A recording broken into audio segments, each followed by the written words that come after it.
हरियाणा के एक मुख्यमंत्री और बॉलीवुड की एक मशहूर अदाकारा का वो किस्सा जिसे सुनने के बाद आपको लगेगा कि ये किस्सा सुनना कितना ज़रूरी था। नमस्कार, मैं हूँ राहुल आर्य और आप देख रहे हैं युवा बोलेगा की खास पेशकश किस्से नए पुराने। और आज का किस्सा जुड़ा है हरियाणा के उस मुख्यमंत्री के साथ जिसको कभी इंदिरा गांधी का खास और संजय गांधी का सिपहसालार माना गया।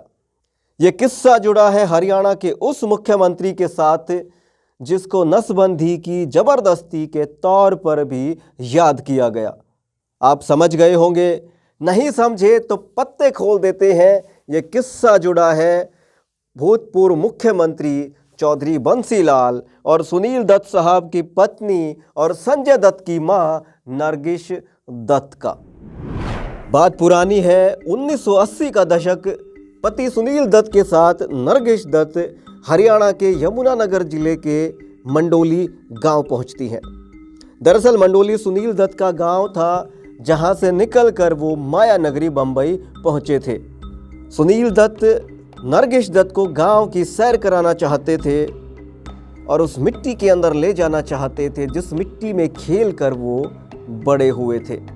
नरगिस दत्त गांव में पहुंची तो भीड़ का इकट्ठा होना लाजमी था और गांव वालों के लिए नरगिस दत्त का गांव में पहुंचना किसी चमत्कार से कम नहीं था।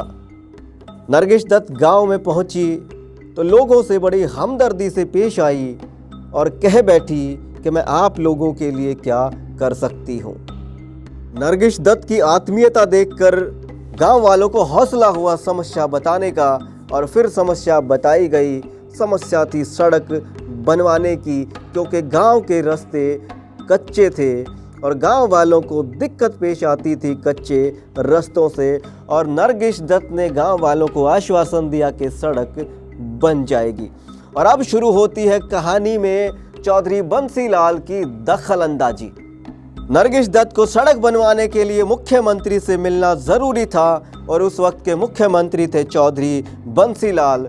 नरगिस दत्त चंडीगढ़ पहुंचती है, सचिवालय की सीढ़ियां चढ़ती है और सीएम ऑफिस जाकर कहती है कि मैं नरगिस दत्त हूं। अंदर बैठे मुख्यमंत्री को संदेश भिजवाया जाता है कि कोई फिल्मी कलाकार आपसे मिलना चाहती हैं और सीएम की ओर से संदेश आता है कि इंतज़ार करने को कहो। और थोड़ी देर इंतज़ार करने के बाद नरगिस दत्त पीए को कहती है कि कितना वक्त और लगेगा। पीए की ओर से कहा जाता है कि ज़रा ठहरिए, मैं फिर पूछ कर आता हूँ। जब 1.5 घंटा इंतज़ार करने के बाद मुख्यमंत्री की ओर से कोई संदेश नहीं आया तो नरगिस दत्त कश्मकश में फिर पूछती हैं कि कितना वक्त और लगेगा। और पीए का जवाब सुनकर नरगिस दत्त हक्की बक्की रह जाती हैं। पीए की ओर से जवाब आता है कि मुख्यमंत्री साहब तो जा चुके और आप अपना काम लिखवा दीजिए। अपने जीवन में केवल एक फिल्म देखने वाले चौधरी बंसीलाल को फिल्मी लोगों से मिलने में कोई खासी दिलचस्पी नहीं थी। वो इसलिए नरगिस दत्त से नहीं मिले। वो काम करने वाले आदमी थे और काम करते थे और काम भी इतना करते थे कि कभी मुख्यमंत्री बनने पर ओम प्रकाश चौटाला को कहना पड़ा था कि अब मैं इतना काम करूंगा कि लोग बंसीलाल को भूल जाएंगे। और फिर वो दौर भी आया जब चौधरी बंसीलाल संसद पहुंचे और दूसरी ओर से नरगिस दत्त भी संसद पहुंची। और एक दिन संयोग से चौधरी बंसीलाल को नरगिस दत्त ने पूछ लिया कि क्या आप हरियाणा से हो। और चौधरी बंसीलाल ने कहा कि हाँ, मैं हरियाणा से हूँ। और फिर नरगिस दत्त ने अपना इंतज़ार वाला किस्सा चौधरी बंसीलाल को सुनाया और चौधरी बंसीलाल को कहा कि एक ऐसे मुख्यमंत्री थे जो मुझसे मिले तक नहीं और मैं उनको शक्ल से और नाम से जानती तक नहीं।